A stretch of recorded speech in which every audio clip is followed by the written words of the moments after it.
ओम शांति। बाबा हम बच्चों को हमेशा कहते हैं कि बच्चे खाओ पियो, कहीं भी जाओ, घूमो फिरो, लेकिन अपने को आत्मा निश्चय करो। तो क्यों कहते हैं बाबा ऐसा? क्या होगा हमें आत्मा निश्चय करने से? तो जो बाबा ने समझाया है कि जब हम आत्मा निश्चय करते हैं तो माना सत्य में आ जाते हैं, अपने यथार्थ सत्य में स्थित होते हैं। तो झूठ से मतलब अलग हो जाते हैं, माइंड से, बॉडी से, ड्रामा से।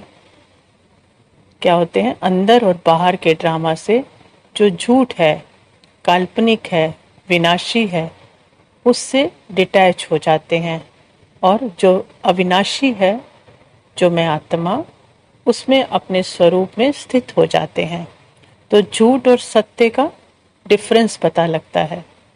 फिर माइंड बॉडी में या दुनिया में बाहर जो भी ड्रामा चल रहा है वो झूठ लगता है, तो फिर उससे कोई प्रभाव नहीं पड़ता।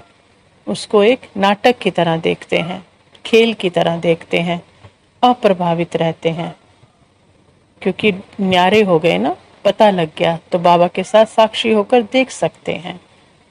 और दूसरा, जब आत्मा निश्चय करते हैं तो आत्मा जब अपने सत्य स्वरूप में है तो भरपूर है, स्मृति में है अपनी, तो वो भरपूर है। आत्मा तो गुणों का पुंज ही है, भगवान समान ही है। जैसा बाबा, जैसा परमात्मा, वैसे आत्मा।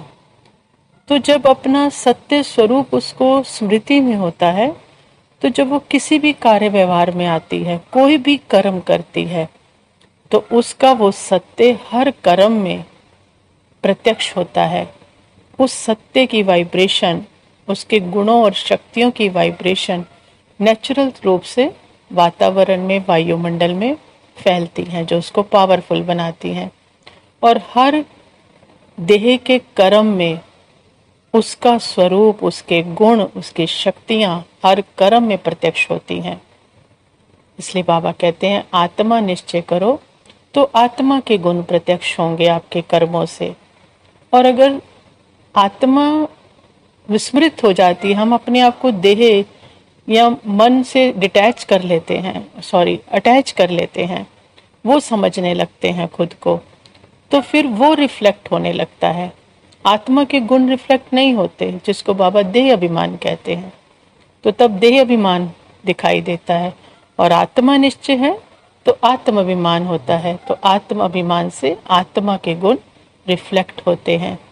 इसलिए बाबा कहते बच्चे अपने को आत्मा निश्चय करो। ओम शांति।